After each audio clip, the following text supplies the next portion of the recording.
to this week's episode of the Scale Your Small Business podcast. Welcome back, friends. I'm so glad you're here. Now, if you know me, you know that I love setting 90-day goals. Now, here's why this is so exciting, because I'm going with you on a 17-week journey where we're going to be previewing the Scale Your Small Business process. I'm going to be taking you through our 8 fundamental steps that you must think about to truly scale your small business. Now, here's why this is exciting, because it coincides perfectly with our 90 days left of the year. And this is a powerful time. So if you have been waiting for a sign to kick your business into gear, this is it. So as you follow along with me for the next 17 weeks, I'm going to be sharing a small business process on each episode, followed by some Q&A on the next week's episode. So you'll get to learn a lot of information in this week, and then next week we're going to talk about all the feedback I received. So if you have questions, comments, you want to share something, definitely make sure that you comment below if you're watching YouTube, or even better, message me on Instagram. So in today's episode, we're getting into the first pillar, which is mindset. What I had to learn the hard way, but you need to understand that nothing is going to get better until you understand this. To change your business, you have to change yourself. So what led me to change was on September 26, 2016. And I remember that day distinctively because I've been studying like a madwoman to get my renewal done for my insurance license. Unfortunately though, the most annoying thing happened. I got in the silliest fender bender.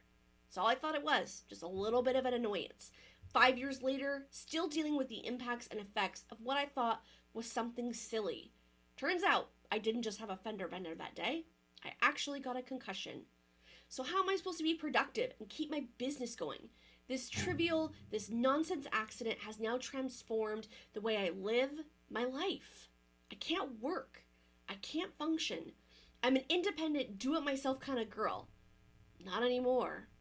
This is not what I thought was going to be the result of a fender bender car accident. I was left with one choice, and it was not the one that I came up with. It was the one that was forced upon me by my neurologist. He said, you have to stop. You have 2 options. Do I literally just give up on my business? Do I quit my job? Do I stop living life? Or do I actually take a step back and start looking at my business? What are the things that I should be doing versus what are all the things that I think I just do better than anyone else? And that, my friends, was a real look in the mirror, because I had lived my entire professional life thinking that it would only get done if I did it. It would only be done the right way if I did it. It would be easier if I just did it myself. Well, friends, it turns out none of those things were accurate. And it turns out that other people actually can do as good a job as me. More importantly, they can do a much better job than me. But it took what seemed like a simple accident to change the way I lived and worked and how I thought. Here's the thing. Your whole life can change in a moment. So can you make the decisions necessary to change your business in a moment? The truth is I was grinding. I was overextended. All these things that really weren't sustainable. And then bam, this thing happened. And it was like a wake-up call.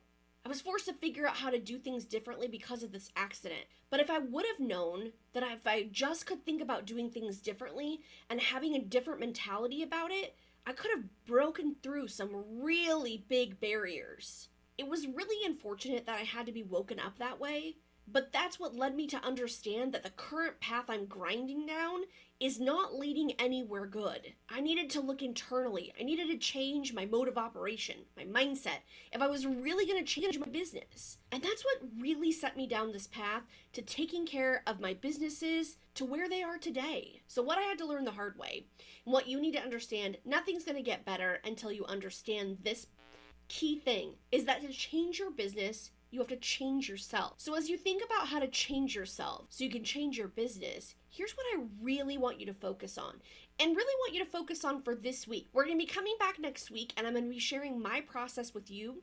So this week, I really want you to document your current routines. If you don't have one, that's okay. Just put, I don't have one. But if you do have one, make sure that you're documenting it. See if it's something that you're actually doing every single day. Also, are you using affirmations? Is there anything that you say to yourself every single day? If there is, you definitely should write that down. And the third thing is, how do you handle stress? Running a business is so stressful. And even coming out of COVID, sort of post-pandemic, depending on where you live, you being able to handle your stress is a huge weight that needs to be lifted from you. And so being able to have tools and ways to manage that can be so helpful. Again, I want you to learn this from me so you don't make the same mistakes that I did. The reality is that you've got to change your business. It starts with you. You've got to change you in order to change your business. It has to start with the way that you think and the way that you operate. So make sure that you come back next week where we're going to dive in to routines, affirmations, and stress management, all things that I do every single day to manage all those things while running multiple businesses.